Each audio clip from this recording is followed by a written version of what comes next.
Haleluya saudaraku. Puji Tuhan. Hari ini adalah hari kita memperingati hari kenaikan Tuhan Yesus ke sorga, ke rumah Bapa. Rumah Bapa itu sorga, dan dia pergi untuk menyediakan tempat bagi kita. Dan setelah itu Tuhan berkata, aku akan datang kembali dan membawa kamu ke tempatku, supaya di mana aku ada, kamu juga berada. Tuhan suka bersama-sama dengan anak-anaknya dalam satu masa yang kekal, selama-lamanya di sorga. Untuk itulah Tuhan Yesus datang ke bumi, menebus kita yang berdosa ini, dan memberikan hati hidup baru kepada kita, kejadian yang baru kepada kita, dan dia memberikan rohnya kepada kita, supaya kita boleh mengalahkan semua hawa nafsu, semua kehendak daging dan duniawi, sehingga kita hidup benar di hadapan Tuhan. Dan waktu Tuhan Yesus datang kedua kali, kita ikut terangkat bersama-sama dengan Tuhan Yesus ke sorga. Saya mau membacakan kepada saudara, bahkan biarlah kita sama-sama membaca Yohanes pasal 14 ayat 1 sampai 14. Yohanes pasal 14 ayat 1 sampai 14. Bukalah Alkitab saudara. Janganlah gelisah hatimu, percayalah kepada Allah, percayalah juga kepadaku. Di rumah Bapakku banyak tempat tinggal. Jika tidak demikian, tentu aku mengatakannya kepadamu. Sebab aku pergi ke situ untuk menyediakan tempat bagimu. Dan apabila aku telah pergi ke situ dan telah menyediakan tempat bagimu, aku akan datang kembali dan membawa kamu ke tempatku, supaya di tempat di mana aku berada, kamu pun berada. Dan kemana aku pergi, kamu tahu jalan ke situ. Kata Thomas kepadanya, Tuhan, kami tidak tahu kemana engkau pergi, jadi bagaimana kami tahu jalan ke situ? Kata Yesus kepadanya, akulah jalan dan kebenaran dan hidup. Tidak ada seorang pun yang datang kepada Bapa kalau tidak melalui aku. Sekiranya kamu mengenal aku, pasti kamu juga mengenal Bapakku. Sekarang ini kamu mengenal Dia, dan kamu telah melihat Dia. Kata Filipus kepadanya, Tuhan, tunjukkanlah Bapa itu kepada kami, itu sudah cukup bagi kami. Kata Yesus kepadanya, telah sekian lama aku bersama-sama kamu Filipus, namun kamu tidak mengenal aku. Barang siapa telah melihat aku, ia telah melihat Bapa. Tunjukkanlah Bapa itu kepada kami. Tidak percayakah engkau bahwa aku dalam Bapa dan Bapa dalam aku?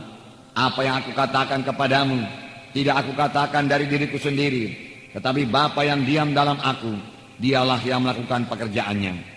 Percayalah kepadaku bahwa aku dalam Bapa dan Bapa dalam aku, atau setidak-tidaknya percayalah karena pekerjaan-pekerjaan itu sendiri.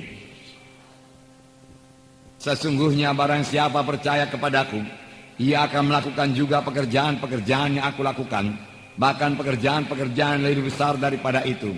Sebab aku pergi kepada Bapa, dan apa juga yang kamu minta dalam namaku, aku akan melakukannya, supaya Bapa dipermuliakan dalam Anak. Jika kamu meminta sesuatu kepadaku dalam namaku, aku akan melakukannya. Nah, saudara yang kekasih dalam nama Yesus. Jadi Yesus berkata, di rumah Bapakku banyak tempat tinggal. Jika tidak demikian, tentu aku mengatakannya kepadamu, sebab aku pergi ke situ untuk menyediakan tempat bagimu. Rumah Bapa cukup luas, banyak ruangnya, dikatakan dalam terjemahan lama. Dan aku pergi menyediakan tempat bagimu, dan sesudah selesai aku akan datang kembali dan membawa kamu ke tempatku, supaya di mana aku berada, di situ juga kamu akan berada. Yesus yang sama, yaitu Yesus yang terangkat ke sorga, di mana dikatakan dalam Kisah Rasul pasal 1, murid-murid menatap ke langit. Waktu Yesus naik ke sorga, kemudian malaikat berkata, Yesus ini, puji Tuhan, bukan Yesus yang lain. Kisah Rasul pasal 1 ayat 9. Ayat 9 mulai. Sesudah ia mengatakan demikian, terangkatlah ia, disaksikan oleh mereka, dan awan menutupnya dari pandangan mereka. Ketika mereka sedang menatap ke langit, waktu ia naik itu, tiba-tiba berdirilah dua orang yang berpakaian putih dekat mereka, dan berkata kepada mereka, hai orang-orang Galilea, mengapa kamu berdiri melihat ke langit? Yesus ini yang terangkat ke sorga meninggalkan kamu, akan datang kembali dengan cara yang sama seperti kamu melihat dia naik ke sorga. Puji Tuhan.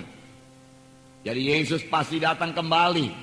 Yesus ini, Yesus yang disalib 2000 tahun yang lalu di Golgota, yang mati, yang bangkit dari kematian, yang naik ke sorga, akan datang kembali dalam segala kemuliaannya untuk menjemput gerejanya, untuk bersama-sama dengan dia ke sorga.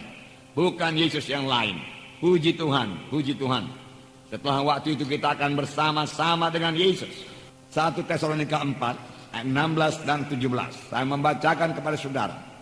Sebab pada waktu tanda diberi, yaitu pada waktu penghulu malaikat berseru dan sangkakala Allah berbunyi, maka Tuhan sendiri akan turun dari sorga, dan mereka yang mati dalam Kristus akan bangkit, akan lebih dahulu bangkit. Sesudah itu kita yang masih hidup, yang masih tinggal, akan diangkat bersama-sama dengan mereka dalam awan, menyongsong Tuhan di angkasa. Demikianlah kita akan bersama-sama dengan Tuhan selama-lamanya. Selama-lamanya bersama-sama dengan Tuhan. Sini dikatakan, maka Tuhan sendiri akan turun dari sorga.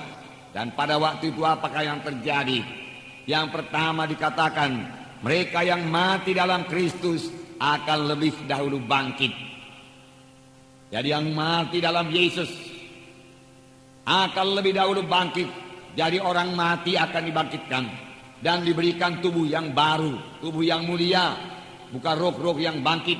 Kalau rohnya sudah lama bangkit, kalau orang itu sudah selamat, sudah lahir baru, pada waktu dia meninggal dunia, maka rohnya segera bersama-sama dengan Tuhan.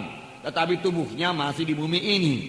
Jadi yang bangkit itu tubuhnya, tubuhnya yang di bumi ini, yang boleh jadi sudah hancur pun dimakan tanah, Tuhan kumpulkan kembali dan Tuhan jadikan tubuh yang mulia. Lalu rohnya masuk kembali ke dalam tubuhnya, lalu dia bersama-sama dengan Tuhan selama-lamanya. Itu terjadi waktu kedatangan Tuhan kedua kali. Tetapi apa yang terjadi kepada kita yang percaya yang masih hidup? Karena bisa saja kita masih hidup pada waktu Tuhan datang kedua kali. Terlebih sekarang ini kita melihat bahwasanya kita sudah hidup pada akhir daripada akhir zaman. Tidak lama lagi Tuhan Yesus pasti datang. Jangankan orang gereja, jangankan anak-anak Tuhan, orang dunia saja mengatakan bahwasanya kesudahan segala sesuatu sudah dekat. Kesudahan bumi ini sudah dekat. Kepunahan binatang-binatang dia katakan sudah dekat. Hutan-hutan sudah rusak, ozon sudah terbuka, dan lain sebagainya. Bumi ini sudah rusak dia katakan. Nah mereka, saudaraku, membuat segala macam teori, saudara. Tetapi itu semua tanda-tanda, saudaraku, bahwasanya segala sesuatu akan berakhir. Manusia mencoba melestarikan hutan, manusia mencoba melestarikan, saudaraku, binatang-binatang langka supaya jangan binasa. Dia menjaga mawas-mawas supaya jangan binasa. Dia menjaga ikan paus supaya jangan binasa. Karena segala sesuatu mendekati akhirnya. Akhir daripada segala sesuatu sudah dekat. Dan Yesus akan datang kedua kali. Ini yang kita tunggu-tunggu. Ini bukan membuat kita menjadi takut, gentar, khawatir. Tidak. Ini membuat kita, saudaraku, bersorak-sorai dan bersuka cita. Karena waktu penebusan yang sempurna bagi kita. Di mana tubuh kita ini juga ditebus dengan sempurna. Sehingga beroleh tubuh yang mulia. Sudah sangat dekat. Dan kita akan bersama-sama dengan Tuhan di sorga. Hanya yang perlu kita pikirkan, saudara, pelayanan kita nomor 1, apakah kita sudah memberikan buah kepada Tuhan atau belum? Yang kedua, saudara, kita melihat famili-famili kita, apakah mereka nanti ikut terangkat kalau Tuhan Yesus datang kedua kali atau tidak? Kalau saudara mereka belum selamat, tentu mereka tidak ikut terangkat ke sorga. Inilah tugas kita. Mari kita beritakan Injil kepada mereka. Kasihan sekali mereka itu, saudaraku. Mereka tidak akan bertemu dengan Tuhan di awan-awan kalau mereka belum lahir baru. Walaupun mereka ke gereja, kalau Tuhan tidak dalam hatinya, mereka tidak akan bertemu dengan Tuhan Yesus. Mereka akan terhilang selama-lamanya, saudaraku. Selama-lamanya terhilang. Selama-lamanya terhilang. Oleh sebab itu sebelum Tuhan datang kedua kali, marilah kita bergegas-gegas saksikan Injil Tuhan kepada mereka itu. Bawa mereka itu kepada kebaktian. Ajak mereka training. Biar mereka bertumbuh di dalam Tuhan. Supaya kelak kalau Tuhan datang kedua kali, kita bersama-sama dengan semua teman-teman kita, kerabat-kerabat kita, keluarga kita, saudara-saudara kita, orang tua kita, bersama-sama naik ke sorga, bersama-sama dengan gadis bertemu di awan-awan, kemudian bersama-sama memasuki sorga yang kekal. Amin, saudara. Sebab di sini dikatakan, sesudah itu kita yang hidup, yang masih tinggal, akan diangkat bersama-sama dengan mereka dalam awan-awan, menyongsong Tuhan di angkasa. Demikianlah kita akan selama-lamanya bersama-sama dengan Tuhan. Tidak heran Paulus mengatakan, tanah airku yang sejati bukanlah di dunia ini, tanah airku ada di sorga. Kita hanya singgah saja dalam dunia ini. Warga negara kita memang warga negara Indonesia selama 70, 80, 90, 100 tahun kalau kita kuat. Tetapi sudah itu kemanakah kita? Ada tempat disediakan Tuhan bagi kita, bukannya tempat, rumah disediakan Tuhan bagi kita.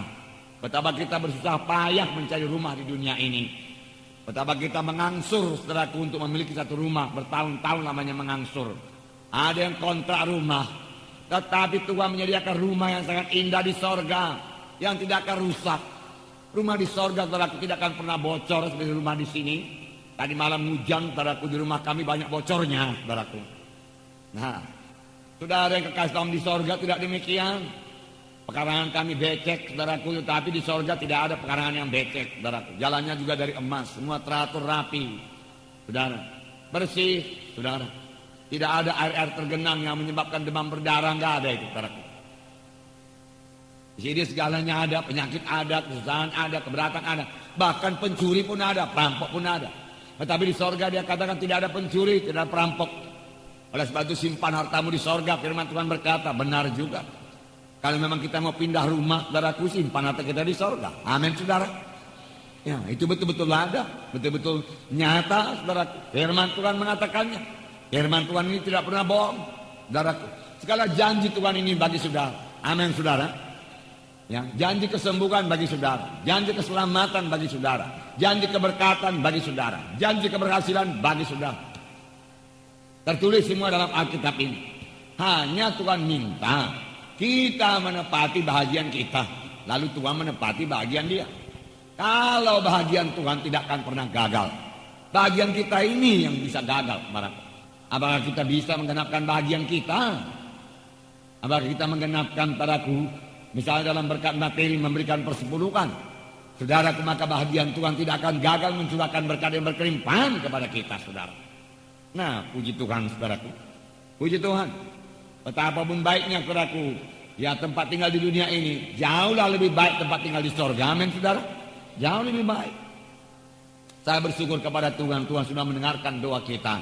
Kita sangat berdoa supaya semalam pada hari kebangkitan nasional, di mana banyak yang akan berkumpul, saudaraku, untuk merayakan hari kebangkitan nasional tersebut, saudaraku. Tetapi sama sekali tidak ada kerusuhan, sama sekali tidak ada keributan, saudaraku. Puji Tuhan untuk ini, saudaraku. Ya, kita sangat bersyukur, saudara. Segala kejahatan, segala pemberontakan itu, saudaraku, kerusuhan bisa diredam dengan baik. Kita bersyukur. Selanjutnya kita berdoa terus, saudaraku, supaya Tuhan memberikan pemerintahan yang baiklah kepada kita. Pemerintahan yang adil kepada kita.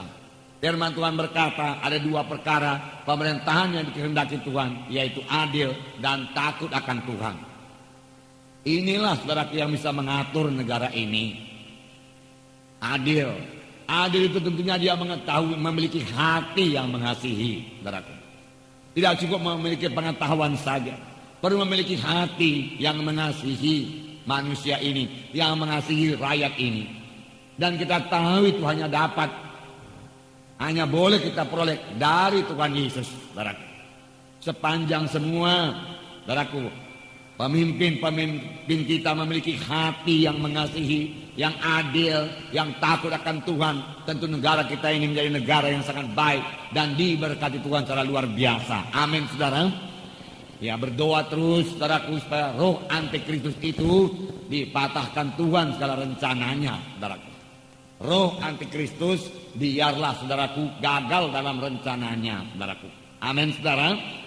Biar kehendak Tuhan jadi bagi negara kita ini, saudaraku. Puji Tuhan, saudaraku. Saya percaya Tuhan masih berikan kesempatan bagi kita untuk mengabarkan Injil di seluruh Indonesia ini sebelum Tuhan Yesus datang kedua kali. Amin, saudara.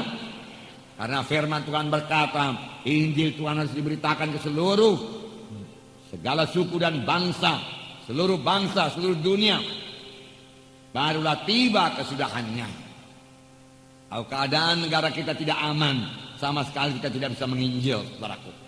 Saudara, hati kami ini, saudaraku, sudah sangat tergerak untuk mengabarkan Injil untuk KKR lagi, baik di kota, baik di desa-desa. Karena kita mau, saudaraku, supaya seluruh Indonesia ini mendengarkan Injil Tuhan. Amin, saudara. Biarlah kita semua rindu akan kedatangan Tuhan Yesus yang kedua kali ini. Kalau kita rindu, saudara, kita tidak tinggal diam. Kalau kita rindu, saudara, kita bekerja. Kalau kita rindu, kita mengabarkan Injil. Kalau kita rindu, saudaraku, kita melayani Tuhan. Kalau kita rindu Tuhan datang kedua kali, mari kita kerjakan pekerjaan Tuhan dengan segenap hati, saudaraku. Tidak akan lama lagi, saudaraku. Tidak akan lama, saudaraku.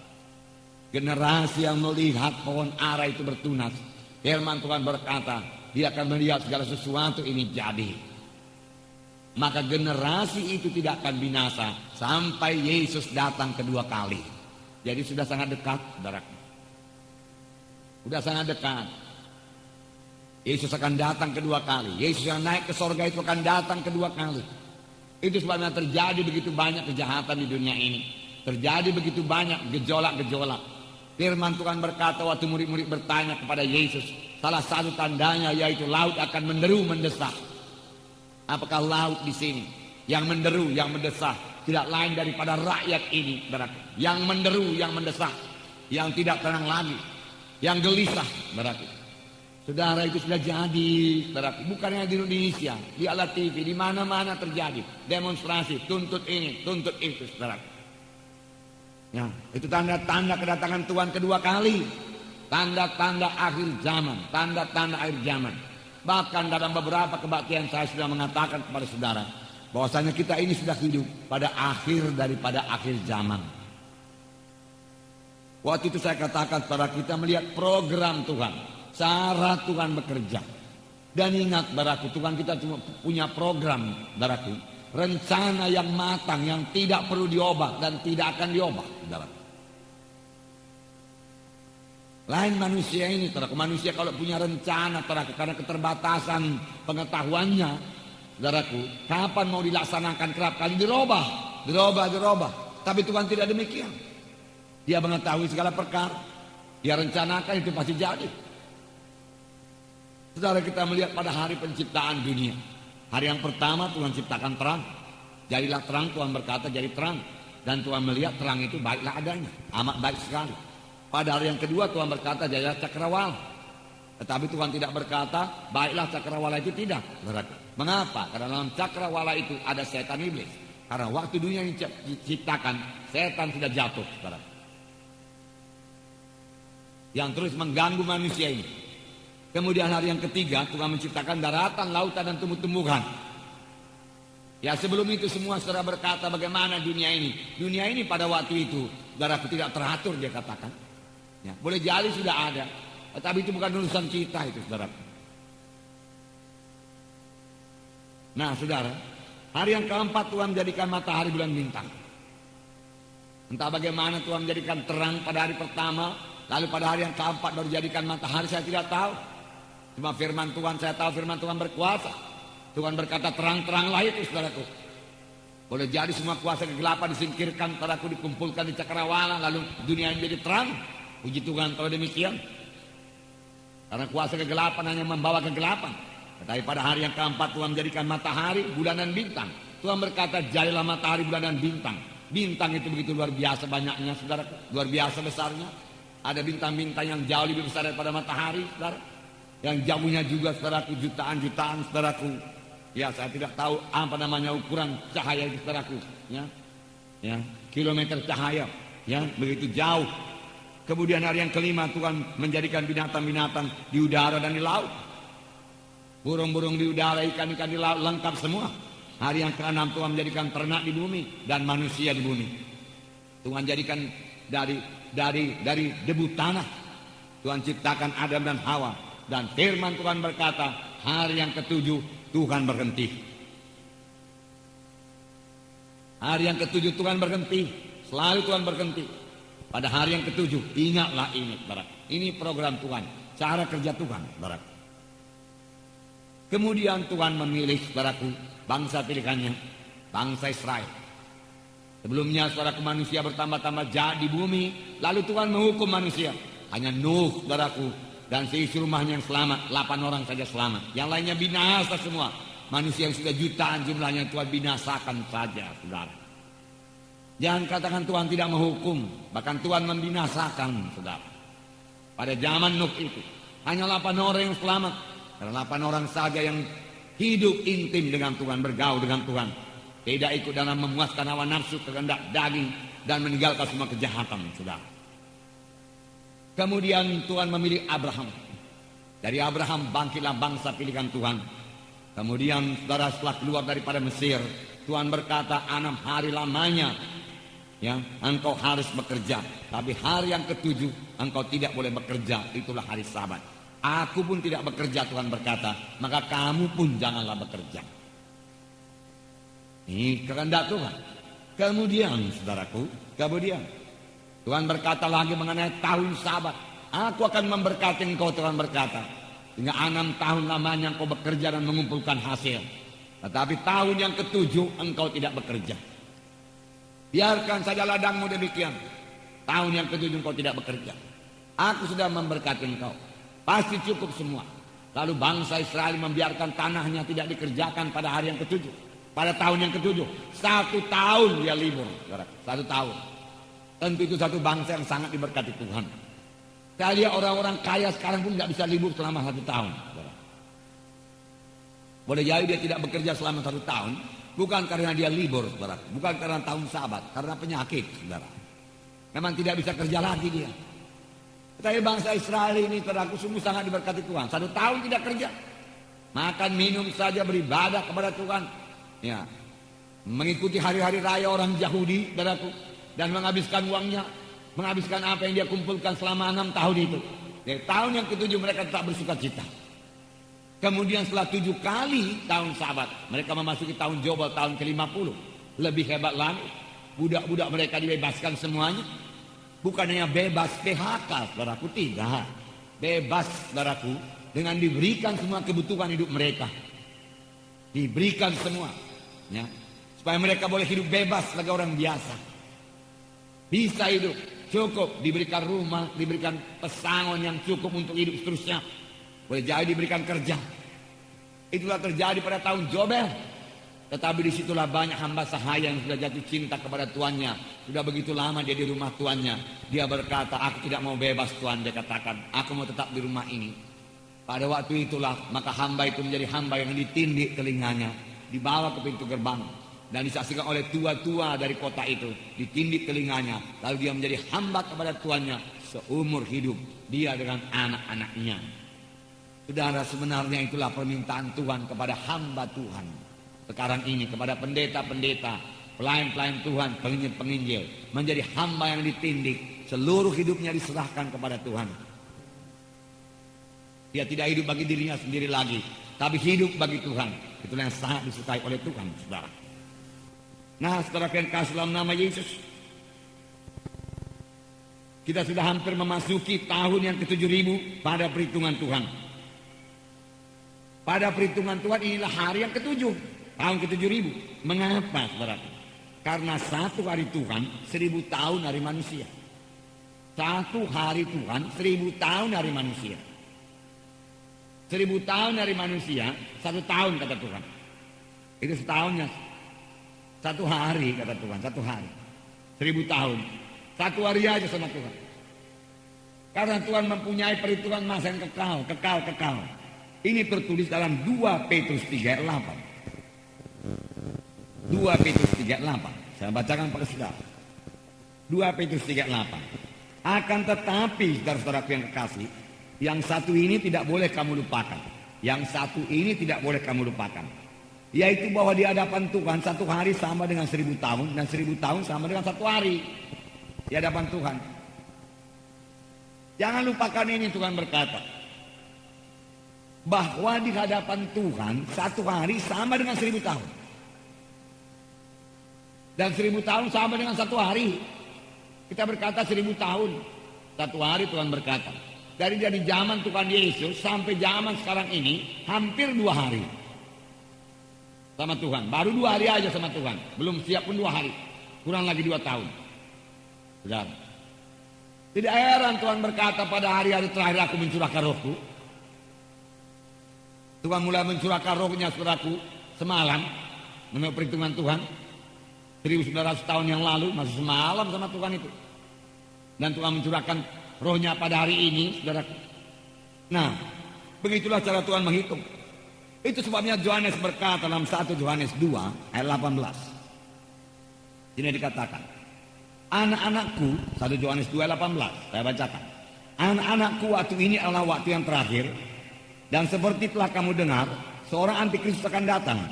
Sekarang telah bangkit banyak antikristus. Itulah tandanya bahwa waktu ini benar-benar adalah waktu yang terakhir. Ayat 20 berkata, tetapi kamu telah beroleh pengurapan dari yang kudus, dan dengan demikian kamu semua mengetahuinya. Puji Tuhan. Kamu beroleh pengurapan dari Roh Kudus. Oleh sebab itu kamu mengetahuinya. Biarlah kita mengetahuinya. Saudara, di sini Yohanes berkata, waktu inilah waktu yang terakhir.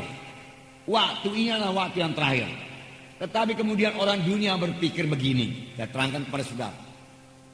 Kapannya datang Tuhan itu? Ini kan ditulis Yohanes 1900 tahun yang lewat ini. 1900 tahun yang lewat. Yohanes berkata waktu ini adalah waktu yang terakhir. Jadi kapannya akhir zaman itu? 1900 tahun yang lewat pun dikatakan ini zamannya akhir. Bagaimana ini? Nggak tentunya kedatangan Tuhan itu kalau begitu masih lama lagi itu. Entah berapa ribu tahun lagi. Tidak berapa ribu tahun lagi. Saudara, ini memang ditulis Yohanes 1900 tahun yang lalu kira-kira lebih kurang. Dan dalam ilham Roh Kudus, dalam pimpinan Roh Kudus. Di mana dia berkata waktu inilah waktu yang terakhir. Karena Yohanes berpikir 1000 tahun itulah satu hari Tuhan. Lalu dia tahu kalau kira-kira 2000 tahun kemudian Yesus akan datang kedua kali. Itulah hari yang terakhir. Lalu dia tuliskan, waktu ini adalah waktu yang terakhir. Yohanes tidak salah, barat. Dia benar. Karena dia menulis dalam pimpinan Roh Kudus. Memang 2 hari itu boleh dikatakan sudah hari terakhir. Karena memasuki hari yang ke-7. Memasuki tahun yang ke-7000. Di mana Tuhan mesti berhenti, barat. Itu program Tuhan, cara kerja Tuhan. Kemudian barat, ya, Lukas yang menulis kisah Rasul juga berkata bahwasanya pada akhir zaman Tuhan akan mencurahkan rohnya. Dalam kisah Rasul pasal 2 ayat 17.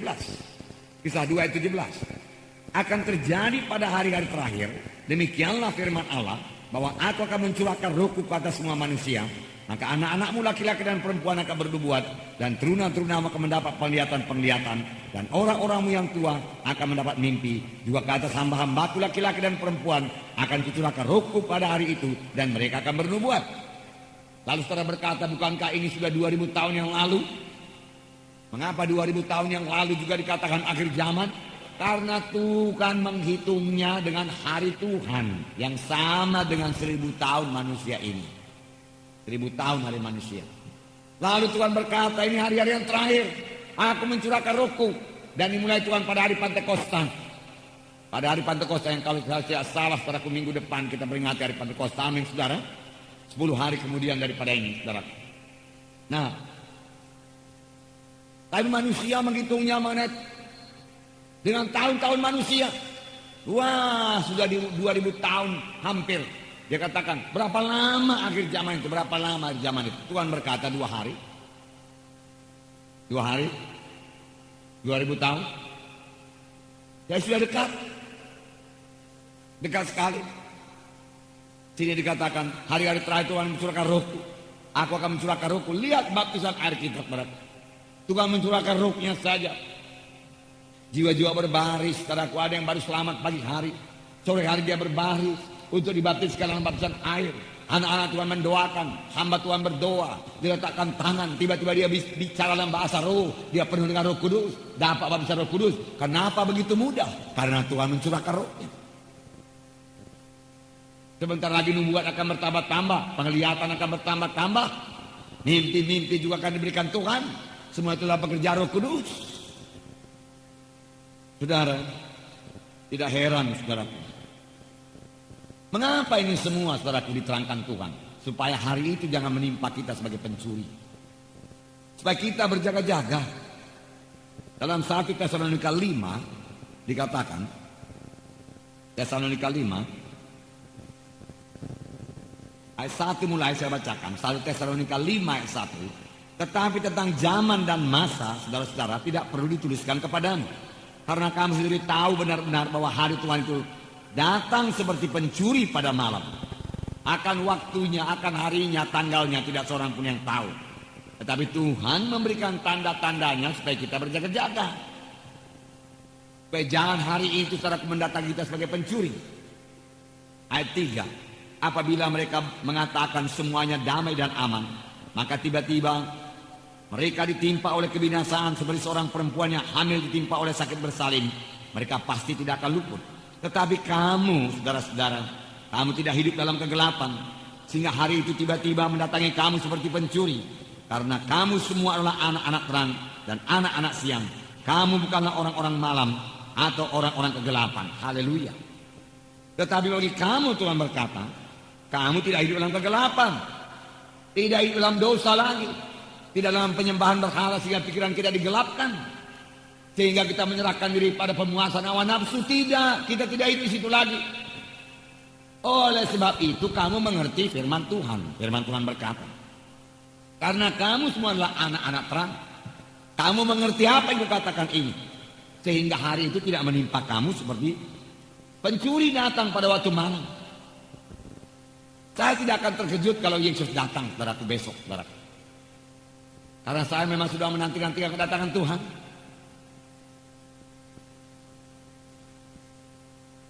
Karena kita ini anak-anak terang, karena saudara juga anak-anak terang, saudara sudah mendengarkan firman Tuhan yang seperti ini. Yesus bisa datang kapan saja, saudara, kapan saja. Mengenai Injil yang diberitakan pada seluruh penjuru alam, saudaraku, saudara itu hampir digenapkan, saudara.